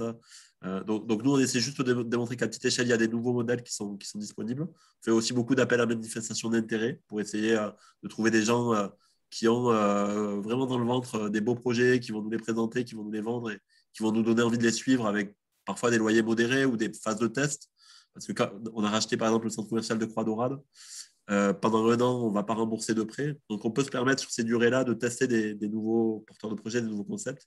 Et grâce à ce travail un peu expérimental, on espère que les choses évolueront plus largement et qu'il y aura un jour une fédération des coop commerce ou l'équivalent parce que ça portera tout ça. Juste le dernier point sur le logement aussi qui est sur l'accès au logement où il y a des gens qui n'ont pas accès parce qu'ils n'ont pas les bonnes garanties, le bon niveau de revenu, etc. Et il y a des acteurs aussi qui se mettent en place, qui poussent là-dessus. Je pense que c'est un sujet qu'on va aussi traiter. Et il y en a un à Lyon, alors je ne sais plus le nom en tête, je vous l'enverrai, mais qui a un retour de recouvrement qui est de 100%, parce que justement, les gens sont encore plus reconnaissants d'avoir pu être choisis. Alors, je vais donner la parole à Philippine et après Clara, je crois. Merci beaucoup. Bonsoir à tous. Moi, je suis en reconversion professionnelle. J'ai travaillé pendant pas mal de temps dans l'immobilier clic, dans les foncières classiques et des fonds d'investissement. Et donc, je suis en train de réfléchir à mon avenir. Et donc, ces questions me parlent beaucoup. J'ai eu la chance de parler à Raphaël il y a quelques jours et j'ai pu lui poser des questions. Donc, ça m'intéresse énormément tout ce que vous racontez. Je ne sais pas si ça prendra la forme de la création d'une foncière ou quelque chose, mais bon, à voir. Je me laisse le temps de la réflexion. Je voulais comprendre un peu s'il y avait beaucoup de projets que vous refusiez et quels étaient en général les points communs de ces projets. Est-ce que c'est un problème géographique? Est-ce que c'est un problème de maturation du projet? Et notamment, est-ce qu'il y a des zones de chalandise, on va dire, minimum en termes de nombre d'habitants, etc., pour qu'un tiers-lieu ou un projet de revitalisation de village puisse fonctionner? Quel est le conseil que vous donnez là-dessus à des porteurs de projets? Alors, ça a coupé un petit peu à la fin, je ne sais pas si je suis le seul. Ouais, je prendrai la main, j'ai là-dessus. Je suis dans le perche, je n'ai pas une super question. Non, mais on a entendu la question. Tu veux répondre, c'est ça? Sur la zone de chalandise, le projet qu'on a le plus petit, c'est au Raphaël, je pense qu'il prend mieux en parler que nous d'ailleurs, mais c'est Arvieux, qui est un village de 800 habitants. Et en fait, je pense que plus la zone de chalandise est petite, plus il y a l'importance d'avoir un collectif fort qui porte le projet vraiment, vraiment au bout de bras et qui va attirer du monde. Et en fait, la zone de chalandise est importante. C'est ce qu'on constate quand même beaucoup sur les tiers-lieux où il y a une capacité d'attirer du monde à 100 km à la ronde. Et ça, même en commerce, il y a peut-être que les zones d'attraction, de culture, de loisirs ou de sport qui sont capables de ça. Et c'est peut-être pour ça que dans un tiers-lieu, d'ailleurs, il faut mettre beaucoup de choses différentes. Mais les gens sont prêts à faire de la distance pour aller le chercher. On vraiment le voit. Arvieux, c'est impressionnant parce Arvieux, c'est un château dans l'Aveyron avec un collectif qui porte vraiment cette transition rurale avec aussi des formations de transition écologique. Et c'est une sorte de co-living finalement avec 8 logements passerelles et qui s'appuie sur tout un village finalement qui est en transition et qui défend la vie rurale. Et le jour où on l'a acheté, le lendemain, les 8 logements étaient loués et depuis, c'est toujours plein. Et donc après, il y a beaucoup d'événements qui sont organisés aussi dedans, mais et ça attire du monde vraiment de partout. Ouais. Ok. Peut-être sur la manière de refuser. Pardon, Raphaël, je crois que je t'ai coupé. Vas-y. Ouais. Non, mais en fait, je revenais sur une partie de la question de Philippine qui était la question comment on sélectionne, refuse ou pas.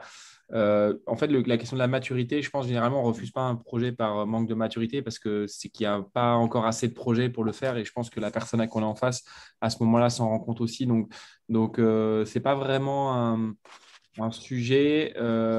Il y a quelque chose qui est assez compliqué dans l'évaluation d'intérêt ou d'impact d'un projet qu'on voit beaucoup dans les grilles d'impact, qui est un sujet de fond qui mériterait un café en soi, parce que pourquoi une grille d'impact? Est-ce qu'elle est bien faite?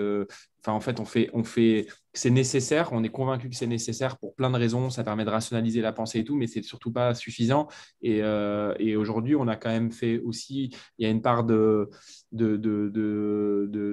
j'allais dire d'instinct, c'est pas de l'instinct, mais il y a une part d'immatériel dans la réflexion. Et en fait, nous, on va se positionner sur des projets. On a évoqué plein de projets très variés, donc des tiers-lieux, aussi du logement, mais déjà avant tout pour être sûr que quand on est sûr que finalement, ça allait générer un impact le plus fort possible. Et quelque part aussi, si jamais personne d'autre peut y aller, c'est que, et qu'on y croit quand même, c'est qu'il y a une bonne raison pour que ce soit nous. Et je prends l'exemple d'une ancienne école à transformer à 1 heure de Paris.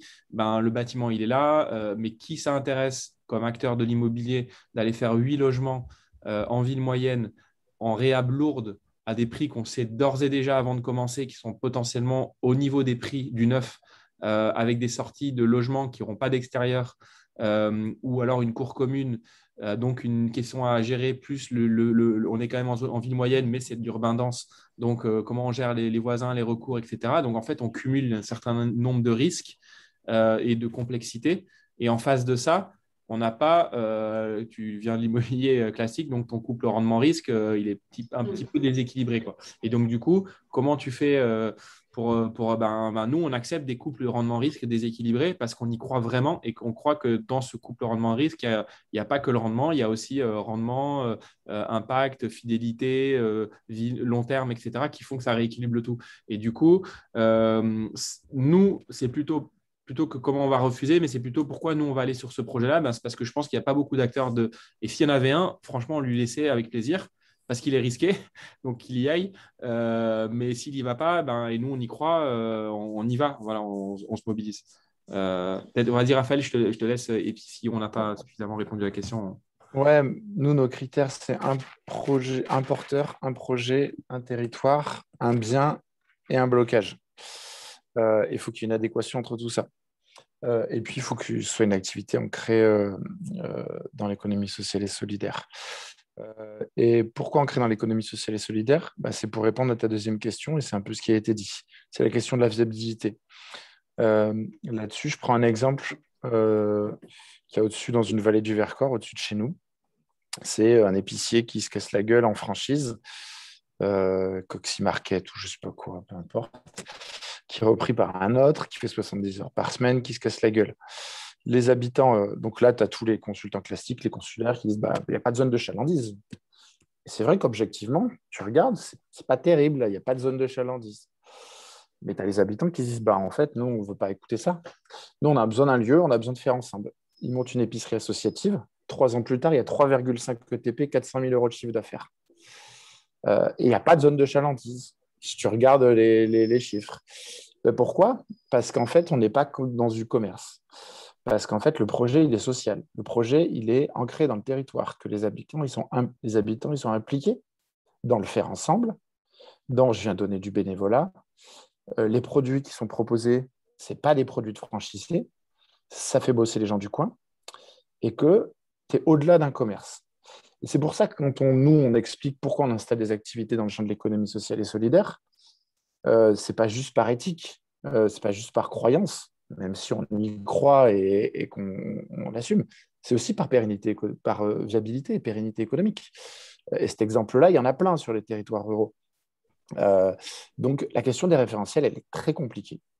À la fois, il faut que les modèles soient viables, mais il faut s'entourer de partenaires qui connaissent la question de la coopération, la question de faire ensemble, la question de l'ancrage. Et on va regarder en effet l'objet social, on va regarder comment les gens sont entourés.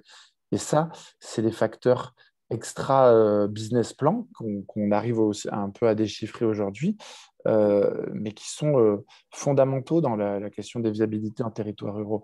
Après, si on prend l'exemple des tiers-lieux, là, pour faire écho de ce qu'on se disait avec, je ne sais plus, dans 95, Cyril, c'est encore une fois, entre un modèle de tiers-lieu où on va acheter ou louer et puis sous-louer de l'espace, le mettre à disposition, moi, je n'en connais pas dans les territoires ruraux, des tiers-lieux qui fonctionnent comme ça. On va être sur des activités qui vont être beaucoup plus dans l'autogestion, dans une place du bénévolat forte,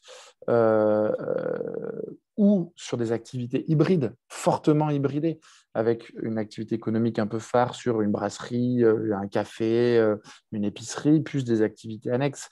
Et en général, il y a du bénévolat autour, etc. etc. Et du coup, il n'y a pas un modèle. Mais ce qui est sûr, c'est que c'est ça la réponse, c'est qu'il n'y a pas un modèle. Et que l'impact, le faire ensemble, il est important. D'où je reviens à ma pyramide de tout à l'heure. C'est qui après les usages, la question du qui, elle vient avant le modèle économique. Si je suis dans un projet collectif qui intègre les différentes parties prenantes, si les gens ont du temps à donner, si je suis sur un projet de territoire, un projet social, je vais repenser mon modèle économique en face de ça. Parce que si je pars sur une étude de marché classique, 9 fois sur 10, ça ne marche pas. Voilà. Donc, tout ça pour dire qu'il n'y a pas vraiment de réponse. C'est un peu comme si tu dis j'achète à tel prix. Forcément, quand tu feras ton équation économique, le loyer il sera de temps et tu arriveras à la même conclusion que tous les autres acteurs de l'immobilier. Par contre, si tu pars du loyer et tu dis aux personnes qui sont autour de toi, et on le voit sur certains projets où tu vas avoir un artisan et tu lui dis tu peux payer combien? Et là, il te dit moi, je peux payer 80 euros du mètre. Là, tu dis comment j'arrive à racheter ou accumuler l'intégralité de mes coûts pour avoir un coût de revient, y compris marge ou j'en sais rien, qui fasse que je peux supporter ce 80. Et voilà, que ce soit sur le volet financier ou sur le volet programmatique, je pense que c'est un peu le même raisonnement. Oui, tout à fait. Merci beaucoup. Avec plaisir. Je ne sais pas s'il y a d'autres personnes qui ont des questions. Je n'ai pas vu de main. Ouais, Marion. Salut Marion. Salut. On se connaît. Donc, bonjour à tous, moi je suis chargée de projet, je bosse pour une association, un ensemblier de l'économie solidaire sur Niort. On a un projet de rénovation d'une friche industrielle pour faire un pôle d'économie solidaire et circulaire. Alors c'est plutôt un gros projet, je pense qu'on peut dire. On va avoisiner sûrement les 8 millions. Et moi, j'ai plutôt des questions autour justement du fonctionnement, c'est-à-dire que la rentabilité effectivement attendue par les investisseurs de l'ESS, elle est moindre que les investisseurs classiques. Hein. On est autour de 5%. Malgré tout, ces 5%, il faut aller les chercher. Ce n'est pas parce que c'est 5% qu'ils se présentent d'eux-mêmes et qu'on les a immédiatement. Enfin, en tout cas, moi, dans mon projet, c'est le cas. Et c'était un peu d'abord comment travailler sur le budget prévisionnel de fonctionnement, c'est-à-dire comment on estime combien on va payer de chauffage et d'électricité. Enfin, voilà, quand on est sur une réno de friche industrielle. Et j'ai plusieurs avis sur par quel angle ça m'intéresse. Ce que tu disais en dernier, là, c'est qu'on part du loyer que peuvent payer les utilisateurs finaux. Moi, j'ai plusieurs approches. Il y en a qui me disent, en gros, il faut que tu ailles chercher des ressources ailleurs. Donc, tu vends de la prestation de service, tu fais de l'événementiel pour pouvoir remonter un loyer plus important. Et puis, j'ai le fonds de co-investissement de l'ANRU qui me fait, non, moi, je ne veux pas ça. Je ne veux pas des ressources comme ça qui ne sont pas garanties. La conclusion, ce sera qu'il faut aller chercher X subventions d'investissement. Et du coup, mon idée, c'est qu'il faut y aller un peu par tous les bouts, mais, mais voilà, les approches sont quand même assez différentes selon les interlocuteurs.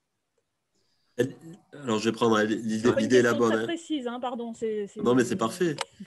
L'idée est la bonne, c'est-à-dire qu'il faut le prendre vraiment par tous les bouts. En tout cas, ce qu'il faut intégrer, si tu veux, c'est les enjeux de chacun là-dedans. Et côté financeur et côté co-investisseur, si le projet embarque un co-investisseur, la notion de renta, elle sera là. C'est-à-dire que nous, Belleville, on rêve de faire des projets à 2-3% le jour où on peut, mais aujourd'hui, on ne peut pas. On lève nos fonds propres via des obligations.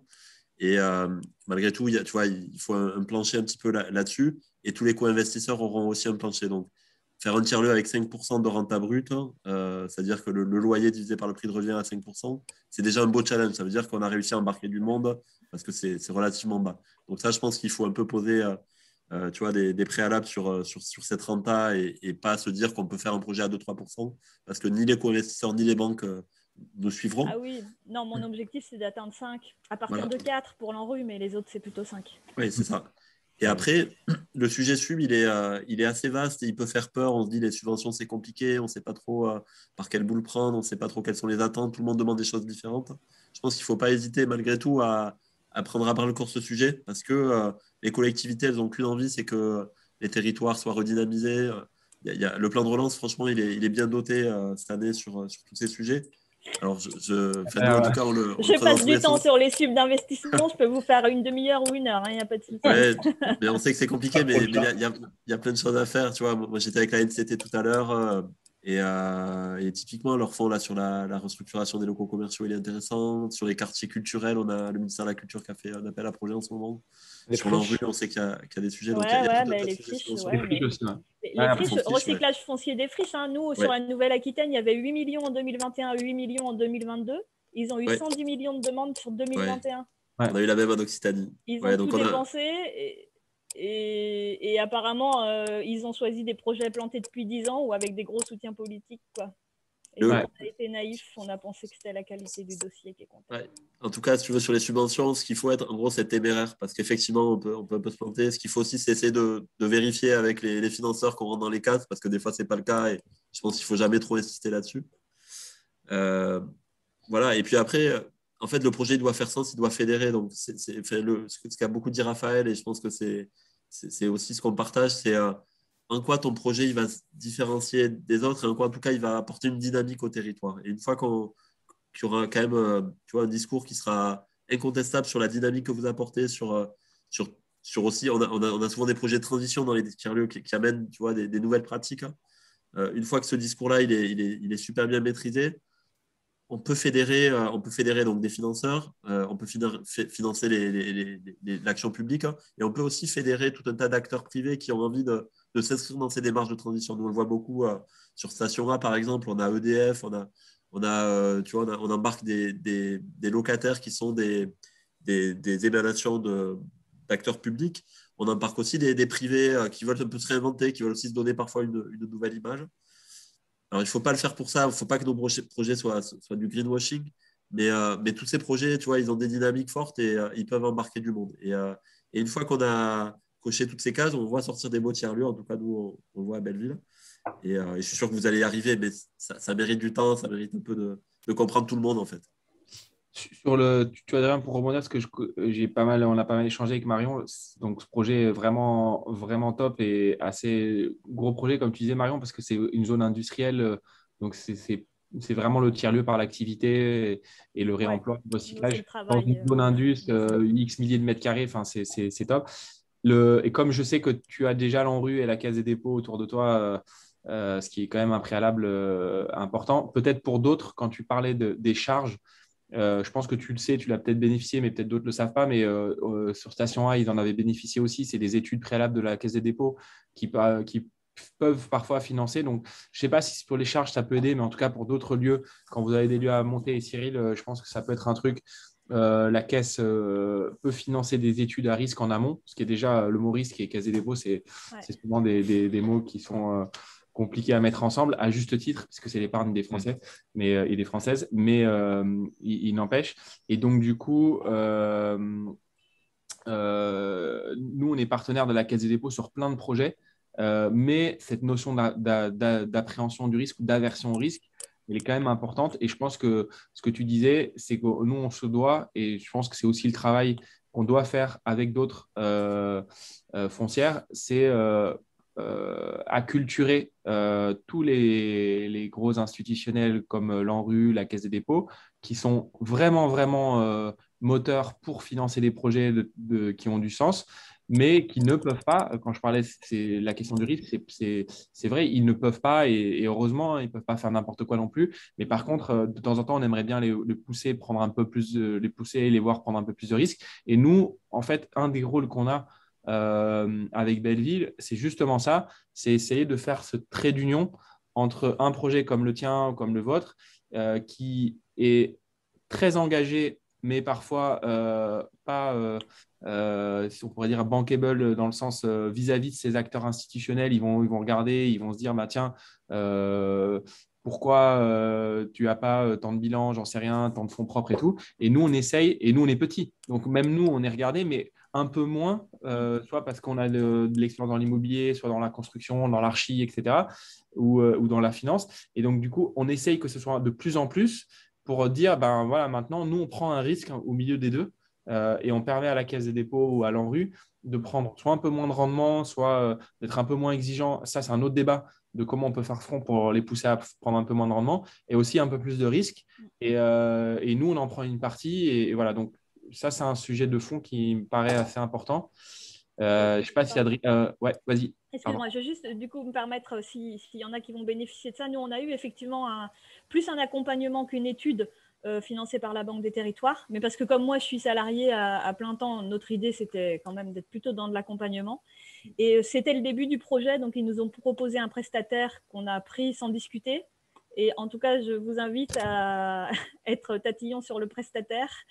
Et sur la question des tiers-lieux, avoir un prestataire qui connaît spécifiquement des activités hybrides, mixtes, rénovation industrielle, dans mon cas, etc., de tiers-lieux, ce qui n'est pas le cas de celui avec qui j'ai bossé. Et du coup, j'ai quand même des gros trous dans la raquette une fois l'accompagnement terminé. Ouais. Ouais, juste, c'est plus vos sujets et vos échelles, mais de toute façon, il n'y a pas 12 000 solutions. Déjà, le premier truc que je veux dire, c'est tout se négocie, même avec les gros. Donc, nous, parce qu'on a un positionnement très ESS, très coopératif, qu'on intervient sur des opérations qui sont très compliquées, nous, nos investisseurs, dont la Banque des Territoires, on les a fait venir à 0% en parc social et à moins de 2% en billets à ordre. Donc, on n'est pas du tout sur du 5-7. Hein. Voilà. Bon, il a fallu aller les travailler au corps. Et puis, on est sur un ensemble d'opérations. Mais je ne dis pas que tu auras les mêmes conditions, mais même avec des gens qui ont des beaux costards et qui te disent c'est leurs conditions d'intervention, tu peux leur dire, nous, on leur dit, venez mettre les bottes, on va aller sur le terrain, vous allez voir vos conditions d'intervention. Après, vous appellerez toujours la Banque des Territoires. Donc, il y a un moment, il faut aussi… voilà, ça se négocie. Ce n'est pas facile, mais ça se négocie. Ça, c'est le premier truc. Après, sur les modèles, moi, j'en vois un, mais qui ne sera pas le tien. C'est plus une discussion qu'on a à mener, nous, avec les autres foncières. Et je me tourne vers Belleville. C'est aussi d'accéder à des prêts long terme, à des prêts très long terme sur le modèle du logement social. parce qu'on est sur des activités, sur des zones soit très tendues, soit détendues, avec des publics qui sont précaires parce qu'ils lancent leur activité, parce qu'il n'y a pas de bilan à afficher, et du coup, en termes de gestion de risque, c'est compliqué. Et voilà, et du coup, accéder après des prêts long terme, ça nous permettrait de mener des opérations comme ça. Après, si tu n'as pas de subvention, et de toute façon, tu n'auras pas accès à des prêts très long terme, si tu as des investisseurs gourmands, soit tu vas chercher des investisseurs pas gourmands, mais du coup, c'est des citoyens sur des projets de 8 millions. C'est compliqué à moins d'aller chercher des clubs de business angels locaux, d'aller trouver des philanthropes localement. Soit c'est optimiser les surfaces ou hybrider tes revenus. De toute façon, ou les subventions d'investissement, en effet, pour faire diminuer tout le reste. Mais voilà, j'ai l'impression que tu as déjà listé tout ça et que c'est pas simple, quoi. C'est évident. J'ai une petite précision là-dessus, parce que tu en as un peu parlé sur la difficulté qui te posait en disant de l'événementiel, ouais, mais ce n'est pas du revenu sécurisé. Tu as souvent le sujet où nous, on intermêle, et là, c'était vraiment dans ce cas-là, l'exploitation et le foncier, où les gens que tu vas voir pour financer, ils parlent immobilier. Et en fait, l'exploitation, ils ne veulent pas prendre de risque d'exploitation. Donc, tu as ce sujet-là souvent de savoir comment tu sécurises ton risque d'exploitation. Est-ce que c'est avec des acteurs qui sont déjà en fait des sachants et qui vont rassurer des investisseurs ou des financiers? Est-ce que tu crées des structures différentes? C'est souvent le cas. Il y a souvent un modèle SCI ou autre, hein, et en dessous SA ou autre. Mais c'est vraiment quand on monte des lieux comme ça, en séparant déjà quelque part, le banquier se dit il y a une structure en dessous qui paye le loyer, qui va payer mes échéances de crédit. Et souvent, quand même, ils vont redescendre en dessous pour savoir si il y aura une capacité de payer l'exploitation et si un savoir-faire du porteur, de celui qui va signer le bail, ça les rassure. Et souvent, ça peut être juste ça, de dire en fait, j'ai trouvé quelqu'un qui peut me signer le bail et regardez, il a déjà retour d'expérience ailleurs où il a su faire. Donc, ça va les rassurer quand même. Et vraiment, tu as cette notion. Et encore une fois, je pense ici, on est tous à se dire que l'exploitation et le foncier doivent être mélangés, mais quand on s'adresse à des acteurs un peu plus traditionnels, ça leur pose des vraies difficultés. Pour le coup, le fonds de co-investissement de l'ANRU, pour eux, c'est une condition sine qua non. Ils ne prennent pas le risque de la construction, ils ne prennent pas le risque de l'activité. Donc, de toute façon, voilà. Si je les veux et je les veux, je m'adapte aussi. C'est ça. Ouais. Est-ce que, en tout cas, merci Marion, c'est cool de te voir ici. Est-ce que quelqu'un d'autre a des questions ou envie de partager quelque chose?